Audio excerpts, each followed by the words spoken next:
Hello everyone, this is Kaushal and I welcome you to modulation CUET। आज guys हम लोग practice set number 5 करेंगे, but ये practice set number 5 बहुत ही specific होने वाला है इन टर्म्स ऑफ क्वेश्चंस। क्या करेंगे यहाँ पे हम लोग? हेडक्वार्टर्स, जितने भी हेडक्वार्टर्स हैं इंपॉर्टेंट ऑर्गेनाइजेशंस के, उसको हम लोग यहाँ पे डील करने वाले हैं। इसका मतलब क्या हुआ कि दुनिया में कुछ ऐसे ऑर्गेनाइजेशंस काम करती है जिनका बहुत इंपॉर्टेंट और स्पेसिफिक रोल्स है, जैसे कि suppose WTO, world trade organisation. So trade को लेकर जो कुछ भी लाइक आप देखोगे प्रोविजंस आते हैं, या कह सकते हो ट्रेड को लेकर जो कुछ भी ऐसी लॉ पास हुई है इंटरनेशनल ट्रेड को लेकर, है ना, वो सारी WTO हैंडल करती है। ठीक है, इसी तरह से आपने कोविड के समय WHO के बारे में सुना होगा, वर्ल्ड हेल्थ ऑर्गेनाइजेशन, राइट। तो ये सारे जो देखोगे आप, बहुत सारे इंपॉर्टेंट ऑर्गेनाइजेशंस दुनिया में काम करते हैं, जिनका हेडक्वार्टर्स जानना हमारे लिए जरूरी है, एग्जाम में पूछा जाता है। ठीक है, चलो तो बिना किसी देरी के हम लोग स्टार्ट करते हैं। तो यहाँ पे कुछ इंपॉर्टेंट क्वेश्चंस होंगे, अप्रॉक्स 30 क्वेश्चंस होंगे, 30 मोस्ट इंपॉर्टेंट क्वेश्चंस, जिसके बाद मुझे नहीं लगता कि हेडक्वार्टर से रिलेटेड आपके कोई भी सवाल इधर उधर से कहीं से आएंगे। चलो पहला question, where is the headquarter of the United Nations located? United Nation क्या है? यूनाइटेड नेशन बेसिकली आप देखोगे आज के समय सबसे बड़ा ऑर्गेनाइजेशन है, जिसके अंदर एक्चुअली में क्या है, 5 परमानेंट मेंबर्स हैं, 5 परमानेंट मेंबर्स,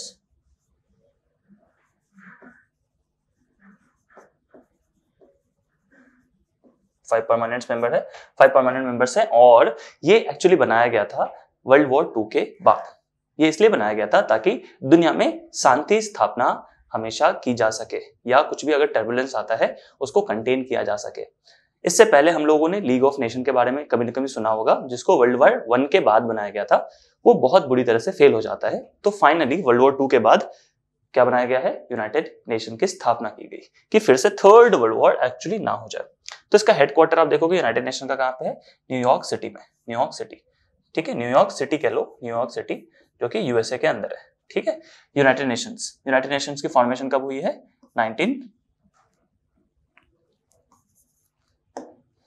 24 अक्टूबर 1945। ठीक है, 1945 में आप देखोगे इसकी स्थापना हो जाती है। ठीक, यूनाइटेड नेशन के साथ साथ एक इंपॉर्टेंट बात जो है यहां पे,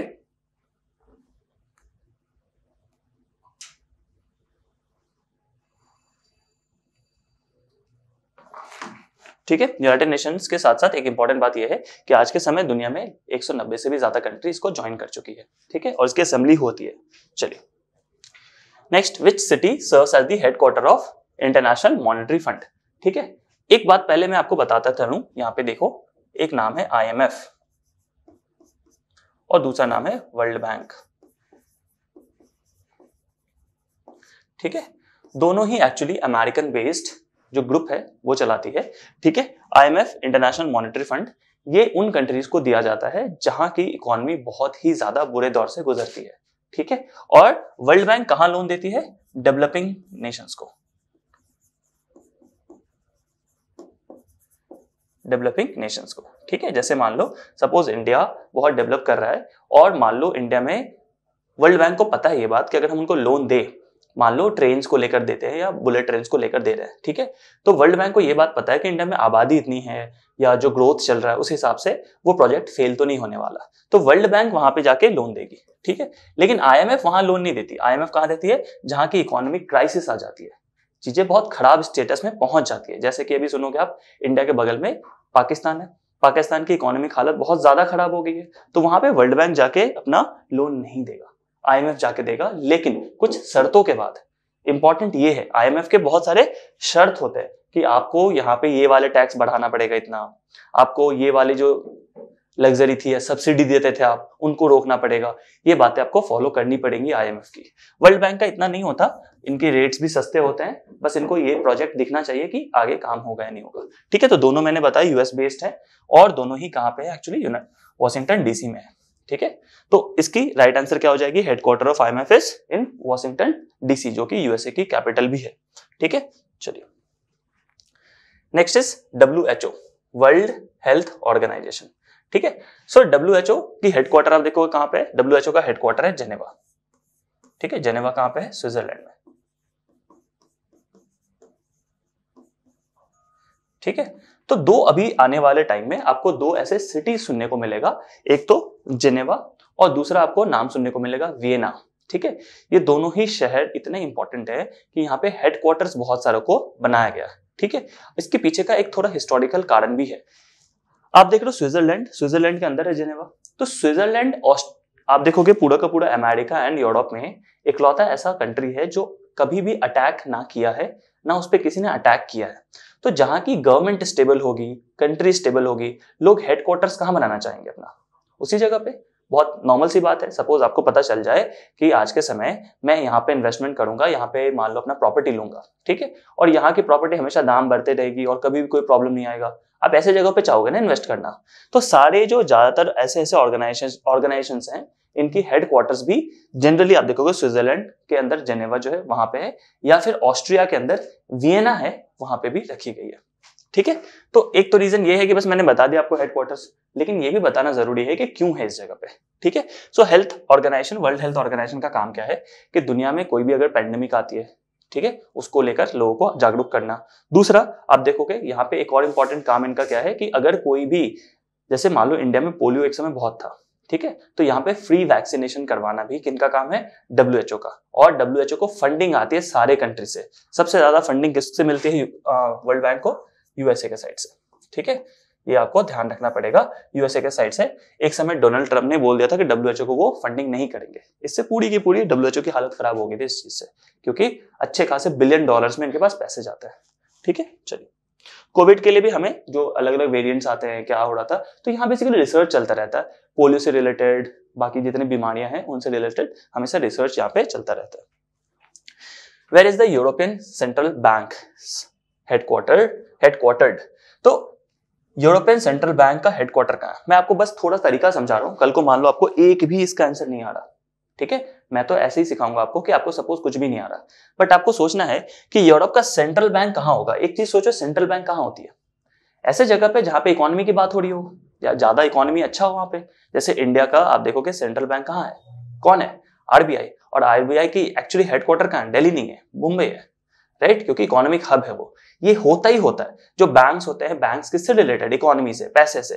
तो जहां सबसे ज्यादा पैसा होगा, इकोनॉमी होगा, वहीं पे काम करेगी। तो यूरोप में सबसे ज्यादा धनवान कौन है? जर्मनी। सबसे बड़ी इकोनॉमी यूरोप की किसके पास है? जर्मनी की। हाँ, अब ये बात अलग है कि आपको शहर के नाम नहीं पता तो दिक्कत आ जाएगी। अगर आपको पता है कि फ्रैंकफर्ट जर्मनी में है, ठीक है, देखो, तो इसका आंसर भी आपको पता है।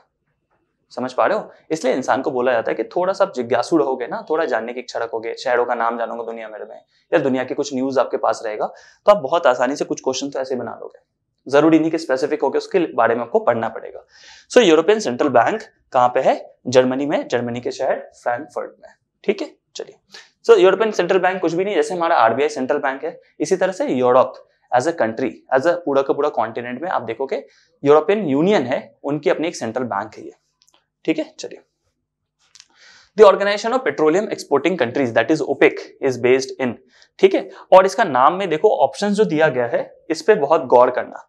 रियाद, दोहा, अबू धाबी, ये सब इसलिए दिया गया है क्योंकि आपके दिमाग में एक चीज बसा हुआ है कि अगर पेट्रोल की बात हो रही है तो अरेबिया की बात होगी, राइट, कि सऊदी अरेबिया में होगा, तो सऊदी अरेबिया के लिए रियाद है, राइट। आपको लगेगा दोहा में हो सकता है, यानी कतर में, है ना, या फिर अबू धाबी में, राइट, ये सब आएगा दिमाग में।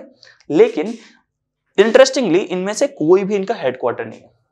हेडक्वार्टर किसको बनाया गया है? वियना को। मैंने बताया था अभी, जेनेवा और वियना बहुत बार बार रिपीट हो गया आगे, है ना। सो वियना कहाँ है? ऑस्ट्रिया में, ऑस्ट्रिया की राजधानी भी है। ठीक है, वियना सुंदर शहर है बहुत एक्चुअली। ठीक है, सो वियना में आप देखोगे क्या है? हेडक्वार्टर है OPEC का। इसका कारण है क्योंकि आप लोगों को एक चीज लगता है कि पेट्रोलियम जनरली सऊदी अरेबिया या अरेबियन कंट्री से आती है, लेकिन इसका आंसर अलग है। देखो कौन कौन सी और कंट्री है जिसके पास अच्छा खासा तेल है। रशिया, ईरान, USA, वेनेजुएला,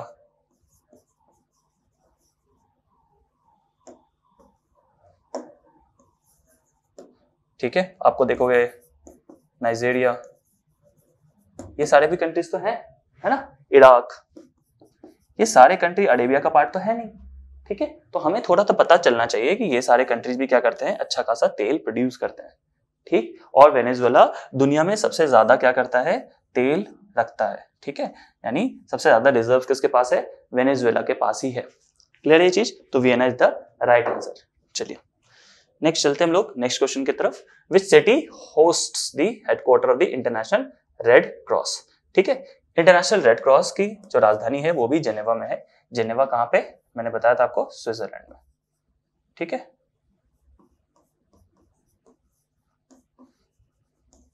अच्छा, तो इंटरनेशनल रेड क्रॉस का काम क्या है, ह्यूमैनिटेरियन काम है,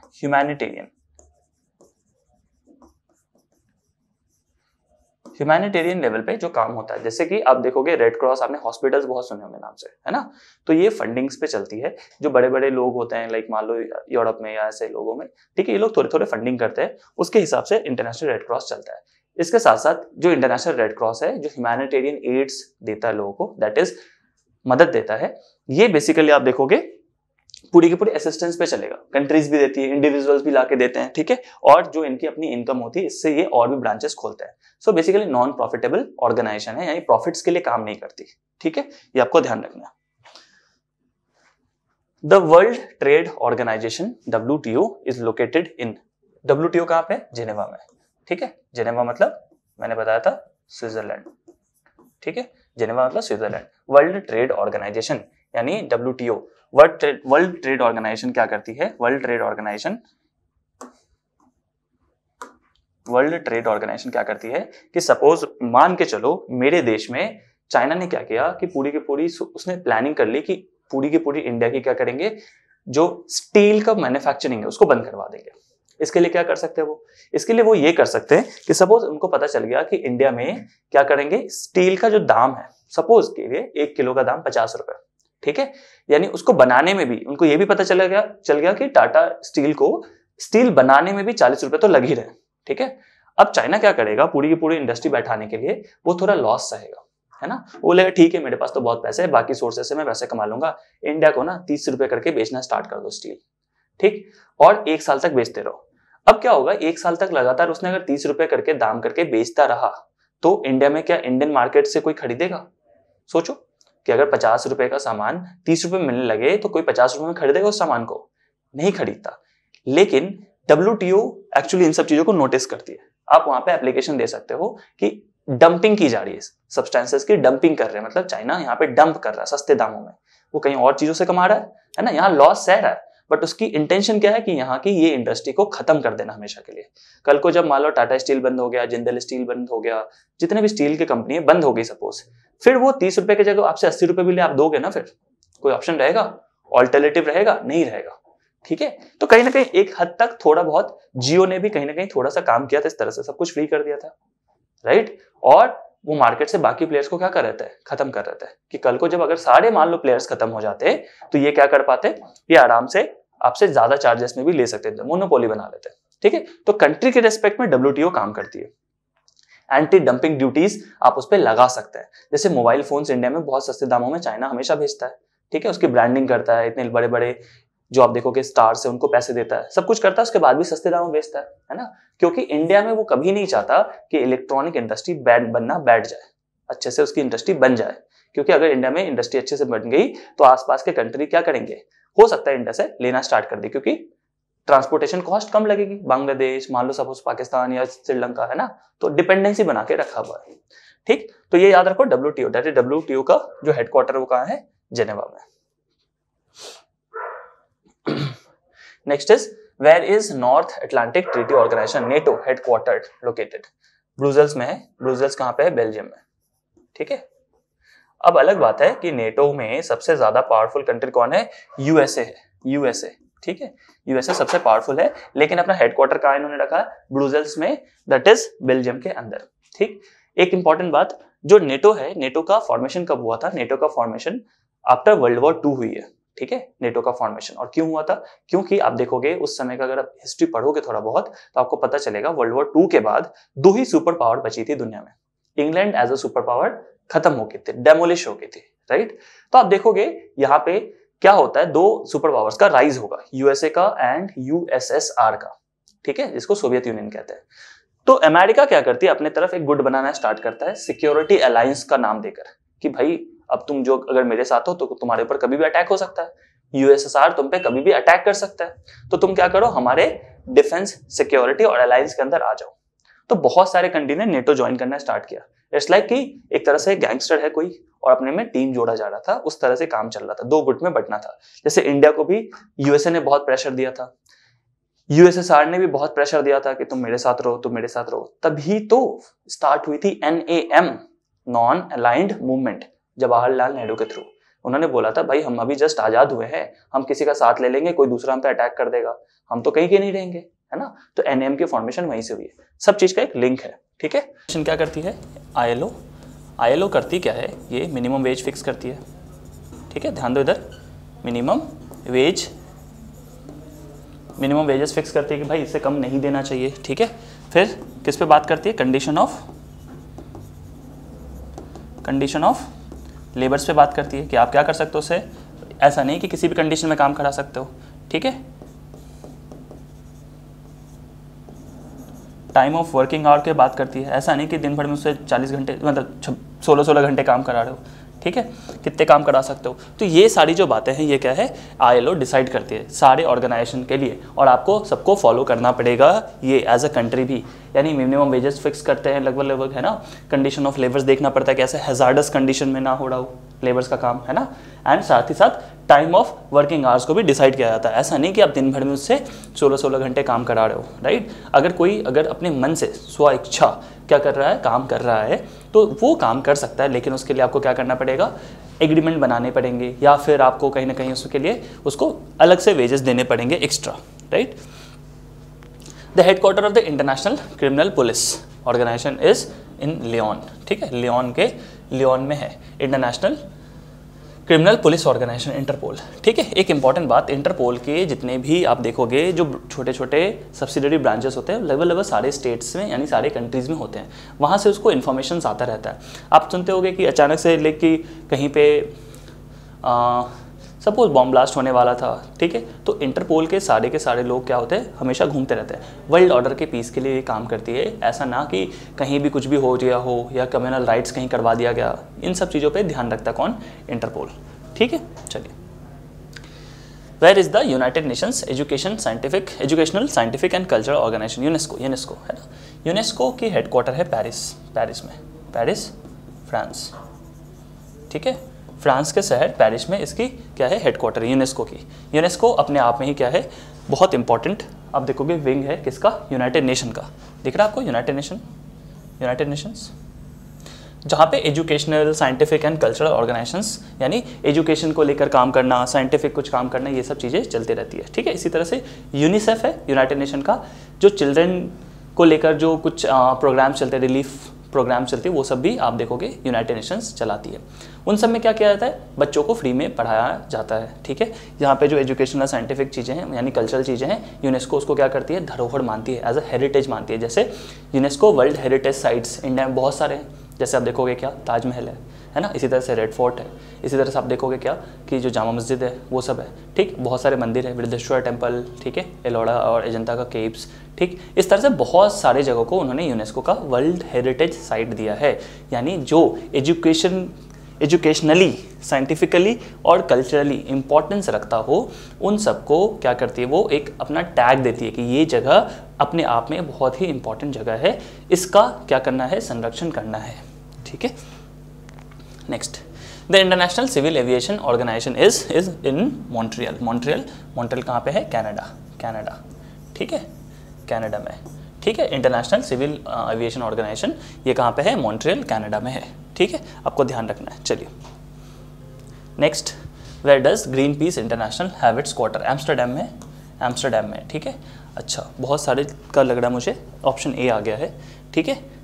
आई थिंक तो टाइपिंग में ऐसा हो गया कि सारे ए आ गए हैं, ठीक है, कोई प्रॉब्लम नहीं, आपको बस यहाँ पे समझना है बहुत सारी बातों को, ठीक है। आपको बस थोड़ा फोकस करके इन सारी चीज़ों को समझना है, क्लियर है। चलिए आगे, next is the International Maritime Organisation का हेडक्वार्टर कहाँ है, लंदन में, ठीक है, ये लंदन में है, ठीक। लंदन यूके की राजधानी है, ठीक है, यूनाइटेड किंगडम की राजधानी है। International Maritime Organisation, International Maritime Organisation मतलब मैरीटाइम मतलब आपको समझ में आता होगा वाटर रिलेटेड, है ना। So water related maritime organisation यानी कुछ भी ऐसी कुछ, जैसे मान लो आप देखते हो कि एक देश का अपना बाउंड्री के अलावा कुछ दूर तक अपना क्या होता है, एक्सक्लूसिव राइट्स होता है।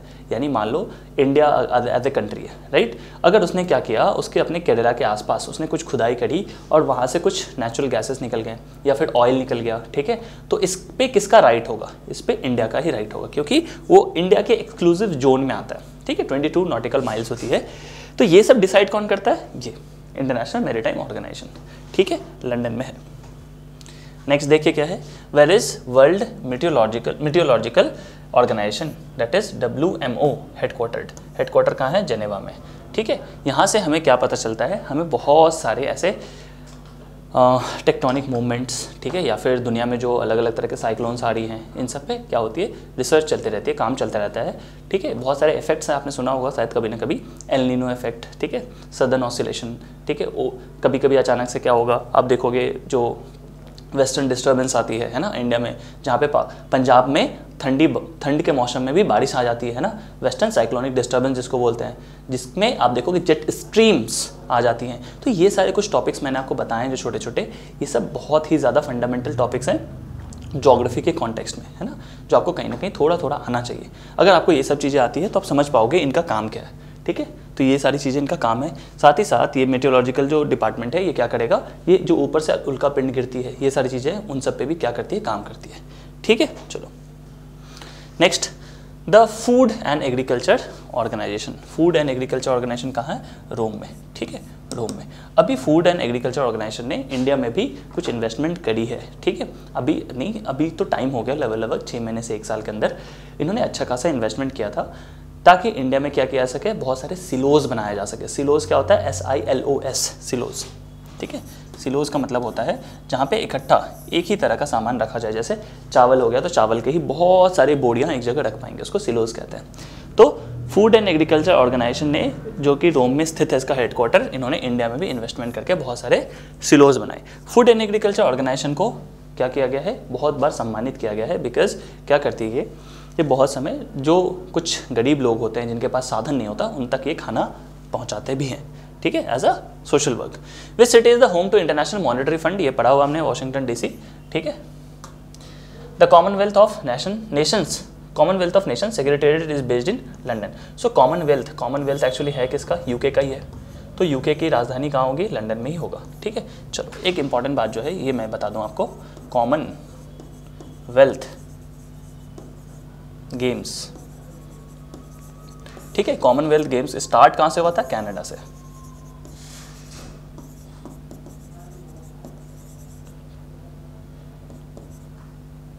स्टार्टेड फ्रॉम, इस बात का ध्यान रखना, कॉमनवेल्थ गेम कहां से स्टार्ट होता है, कनाडा से स्टार्ट होता है, ठीक है, याद होगा होपफुली। चलो याद रखना आपको इस बात का। Where does the International Criminal Court that is ICC have its headquarter, Hague में है, ठीक है, हेग में है इंटरनेशनल क्या है, क्रिमिनल कोर्ट, ठीक है। सो आपको ध्यान रखना है कि इंटरनेशनल क्रिमिनल कोर्ट का जो हेडक्वार्टर है वो हेग में है, ठीक है। यहाँ पे जेनेवा और जो न्यूयॉर्क है एंड वियना है, आपको समझ में आ गया होगा इतना कि ये कुछ ऐसे 4-5 ऐसे इंपॉर्टेंट शहर है जहाँ पे हेडक्वार्टर्स बहुत सारे होते हैं, ठीक है। चलो कुछ like the world intellectual property organization that is वाइपो कहाँ पे है, जेनेवा में, ये भी वाइपो कहाँ पे है, ये भी जेनेवा में है, ठीक है, ये भी जेनेवा में है, ठीक है। आई थिंक कुछ टाइपिंग का ऐसा हो गया, लाइक मैंने उनको जो आंसर्स दिए होंगे वो उन्होंने शायद फर्स्ट में डाल दिया, दैट्स नॉट ए प्रॉब्लम, ठीक है। आपको थोड़ा सा याद करते हुए निकलना है यहाँ से, ठीक है, या इसको एटलीस्ट आप क्या करोगे ना, ये जितने भी इंपॉर्टेंट क्वेश्चंस है ना बहुत ही ज़्यादा इंपॉर्टेंट है, एक्सट्रीम इंपॉर्टेंट, ठीक। तो उसको बस वीडियो देख के मत छोड़ देना प्लीज़ एंड प्लीज़, ठीक। आपको इसका एटलीस्ट क्या करना है, इसके जितने भी क्वेश्चंस हैं, जितने भी, इसका एटलीस्ट आपको ऑप्शंस के थ्रू या डायरेक्टली आंसर्स लिख लेना है। जैसे मान लो मैं कह दूं कि headquarter of international telecommunication union, ठीक है, और यहाँ पे डैश देके आप क्या करोगे, लिख लोगे जेनेवा में ये भी है, ठीक है, ये भी जेनेवा के अंदर है, ठीक। चलिए, the Organisation for Economic Cooperation and Development, ठीक है, किस चीज़ का है, कोऑपरेशन एंड डेवलपमेंट का, दैट इज ऐसा ऑर्गेनाइजेशन जिसको बनाया गया डेवलपमेंट के लिए, यानी किसी का मान लो अगर कोऑपरेट करके काम करना हो, ठीक है। जैसे मान लो सपोज मैं कह दूं कि ये पेरिस रिलेटेड है, अभी यूईसीडी ने पाकिस्तान को अच्छा खासा $1 बिलियन में पैसा दिया हुआ था, क्यों, क्योंकि ये लोग क्या करते हैं, ऐसे जगह पे फंडिंग करते हैं जहाँ पे कह सकते हो आप, वो दैट इज वर्ल्ड बैंक है ना, या फिर आप कह सकते हो जहाँ पे IMF, ये लोग लोन देना पसंद नहीं करती, ठीक। And directly Paris that is as a France country भी क्या करती है, चाहती है एक साथ मैं और मेरे ऊपर सिर्फ बर्डन ना आए किसी को लोन देने का, कल को वो लोन नहीं दे पाएगा तो पूरा का पूरा चला जाएगा पैसा। तो इन लोगों ने क्या प्लान किया कि इन लोगों ने क्या किया है कि एक ऑर्गेनाइजेशन बना दिया, कुछ ऐसे 5 से 7 और कंट्रीज़ का, छोटे छोटे कंट्रीज़ का भी, बट इसमें मेन जो रोल प्ले करता है कौन करता है, फ्रांस प्ले करता है, राइट। और ये कुछ कुछ छोटे छोटे फंडिंग देता है, जैसे मान लो पाकिस्तान में क्या है, कुछ ऐसे मान लो छोटा छोटा डेवलपमेंट करना है कुछ एरिया को, या सोलर पैनल्स लगाने हैं, तो क्या करेंगे वो ठीक ठाक थोड़े बहुत उनको फंडिंग कर देंगे, जैसे लाइक 100 करोड़ 50 करोड़ इस तरह के फंडिंग वो देते हैं छोटे छोटे, ठीक है। तो पेरिस में इसकी क्या है, आप देखोगे हेडक्वार्टर है। Where is the International Energy Agency, ठीक है, ध्यान रखना एटॉमिक एनर्जी नहीं, एनर्जी एजेंसी है सिर्फ, ठीक। इसका आंसर होगा पेरिस, ये भी पेरिस में है, दैट इज फ्रांस में। जो United Nation Industrial Development Organisation that is UNIDO, ठीक है, इंडस्ट्रियल डेवलपमेंट को लेकर जो यूनाइटेड नेशंस के अंदर क्या है ऑर्गेनाइजेशन है, उसकी हेडक्वार्टर कहाँ है, ये वियना में, ठीक है, ये वियना में है। इनका काम क्या होता है United Nation Industrial Development Organisation का, कि जहाँ पे आप देखोगे इंडस्ट्रियलाइजेशन बिल्कुल ही नहीं हुई है, वहाँ पे क्या किया जाता है कि अगर कोई इंडस्ट्री सेटअप करना चाहता है तो उसको सस्ते दामों में या लगभग बहुत कम दामों में क्या किया जाता है, उनको प्रॉपर्टी दिलवाया जाता है, या फिर कह लो कि आप कुछ उसको लोन दे दिया जाता है, सो दैट वहाँ पे थोड़ी बहुत इंडस्ट्रीज लगे, ठीक है। तो थर्ड वर्ल्ड कंट्री जो होती है उनको ये बहुत हेल्प करती हैं, ठीक। चलिए, where is the International Criminal Tribunal for the former Yugoslavia that is located, it is located in Hague. तो जो भी आप देखोगे इंटरनेशनल क्रिमिनल रिलेटेड चीज़ें हैं, यानी जहाँ पे कोर्ट है वहीं पे ट्रिब्यूनल होती है। ट्रिब्यूनल क्या करती है, ट्रिब्यूनल आपको देखोगे ग्रीन ट्रिब्यूनल्स आपने सुना होगा, ठीक है। ये लोग करते क्या है, ये लोग बेसिकली ट्रिब्यूनल इसलिए बनाया गया ताकि जल्दी से फास्ट फॉरवर्ड वहाँ से क्या निकल पाए, डिसीजंस निकल पाए। कोर्ट में क्या होता है, कोर्ट में सब कुछ एकदम बिल्कुल सिस्टमैटिक चलता है, ट्रिब्यूनल में आप जल्दी से जल्दी जाके वहाँ पर क्या कर सकते हो, स्पीडी प्रोसेस कर सकते हो, ठीक है। तो ये भी हेग में है। हेग एक्चुअली कहाँ पे, ये आप जान लो, ये नेदरलैंड में, नेदरलैंड्स, ठीक है, नेदरलैंड में। नेदरलैंड को ही हॉलैंड भी कहते हैं, ठीक है। द वर्ल्ड बैंक ग्रुप, मैंने बताया था वर्ल्ड बैंक स्टार्टिंग में ही बताया था, वर्ल्ड बैंक या फिर IMF, देखो वर्ल्ड बैंक हो या फिर IMF हो, ये दोनों ही कहाँ के हैं, ये दोनों ही आप देखोगे वॉशिंगटन DC के हैं, क्लियर है। चलिए नेक्स्ट आप देखो, which city host the headquarter of the international fund for agricultural development. Agricultural development करने के लिए जो फंडिंग प्रोवाइड करती है वो कौन करती है, रोम करती है, इटली के अंदर है, इटली की कैपिटल भी है, ठीक है। चलिए next, where is the United Nation Development Programme, ये बहुत इंपॉर्टेंट है, यूएनडीपी बहुत इंपॉर्टेंट है, ठीक है। यूनाइटेड नेशन का डेवलपमेंट प्रोग्राम जहाँ पे चलाया जाता है, ठीक है। डेवलपमेंट प्रोग्राम क्या होता है कि अगर मान लो ये डेवलपमेंट प्रोग्राम, ऐसा नहीं कि छोटे मोटे डेवलपमेंट प्रोग्राम की बात हो रही है, जैसे मान लो कि सपोज कोई छोटी सी कंट्री है, वहाँ पे स्कूल बनाना है, ठीक है, या फिर कुछ ऐसे प्रोजेक्ट्स बनाने हैं, ठीक है, जिससे क्या हो सके, एज अ ह्यूमन डेवलपमेंट काम आए। जैसे एग्जांपल कि गाँव में मान लो एक बार प्लान हो गया कि बहुत सारी जगहों पे चापाकल लगेगा क्योंकि वहाँ पे पानी पीने की सुविधा मुहैया कराई जाए, ठीक, तो उस पर भी ये फंडिंग करके देंगे वहाँ पे, ठीक है। आपको लग रहा है कि नहीं कहीं पे क्या होना चाहिए, जैसे मान लो बहुत सारे छोटे छोटे एरिया है, इवन इंडिया में भी, या बहुत छोटी छोटी और भी देश है, वहाँ पे आप देखोगे जैसे लड़कियों के लिए सैनिटरी पैड या फिर कुछ इस तरह के जो प्रोविज़न कराया जाता है, या कुछ न्यूट्रिशन को लेकर काम किया जाता है, वो UNDP के थ्रू होता है। ये बात आपको ध्यान रखना है, ठीक है। न्यूयॉर्क में है ये भी, ठीक है, ये क्या है, USA का पार्ट है, न्यूयॉर्क उसमें। The Comprehensive Nuclear Test Ban Treaty Organisation Vienna में हुआ था, ठीक है। इसका मतलब है कि जब आप CTBTO को साइन कर देते हो तो आप क्या करोगे, न्यूक्लियर टेस्ट नहीं करोगे, न्यूक्लियर टेस्ट्स नहीं कर सकते और, ठीक है। क्यों, न्यूक्लियर टेस्ट करने का मतलब ये है कि आप क्या कर रहे हो, न्यूक्लियर वेपन को एज अ ऑप्शन देख रहे हो, या फिर न्यूक्लियर डेवलपमेंट करने की आप सोच रहे हो। ये इसलिए आपको क्या किया गया, जब वर्ल्ड वॉर 2 में आर्म रेस स्टार्ट हो गया था USA और USSR के बीच में, उस चीज़ को रोकने के लिए ये चीज़ की गई थी कि भाई इस चीज़ पे साइन कर लो, नहीं तो फिर कल को इतने सारे वेपन्स बन जाएंगे कि कभी भी हम क्या कर सकते हैं, इसको डिस्ट्रॉय कर देंगे अपने देश को, ठीक है। तो ये रहा हमारा सेट नंबर 5, जो कि कहीं ना कहीं इंपॉर्टेंट है बहुत ज़्यादा, ठीक। एक ही इसमें आपको तकलीफ हुई होगी, सारे ऑप्शंस बाद में AA हो गए थे, उससे आपको मतलब नहीं होना चाहिए, आपको नोट्स अच्छे से बना के रखना है। जो मैं सेट 1 से लेके 5 तक करवा रहा हूँ, ये बहुत ही ज़्यादा इंपॉर्टेंट है, और अगर आप लोगों ने सेट 1, 2, 3, 4 नहीं किया है तो प्लीज़ उसको जाके करिए, तब आके आराम से सेट नंबर 5 देखिए, आपको बहुत ही ज़्यादा हेल्प मिलेगा इस सीरीज़ से, ठीक है। चलिए और अगर आपको कुछ ऐसे लग रहा है कि CUT का आपको प्रिपरेशन करना अच्छे तरीके से, है ना, तो आप क्या कर सकते हैं, मॉड्यूलेशन इंस्टीट्यूट 2.0 ऐप को डाउनलोड कर सकते हैं, वहाँ पे उस कोर्स में इनरोल कर सकते हैं, सो दैट आपकी जो तैयारी होगी वो बिल्कुल परफेक्ट लेवल पे हो जाए, ऐसा लेवल पे हो जाए कि आपकी एटलीस्ट जो सीट है एक आपका, है ना, अच्छे कॉलेज में, वो कहीं ना कहीं सुनिश्चित हो जाए। ठीक है, आप हमारे इस नंबर को कांटेक्ट कर सकते हो ज़्यादा जानकारी के लिए। एंड अगर ये आपको अच्छा लग रहा है ये वीडियोस, ठीक है, तो इसे लाइक और सब्सक्राइब करिए और इसे शेयर भी करिए अपने बहुत सारे दोस्तों तक। Till then, thank you so much.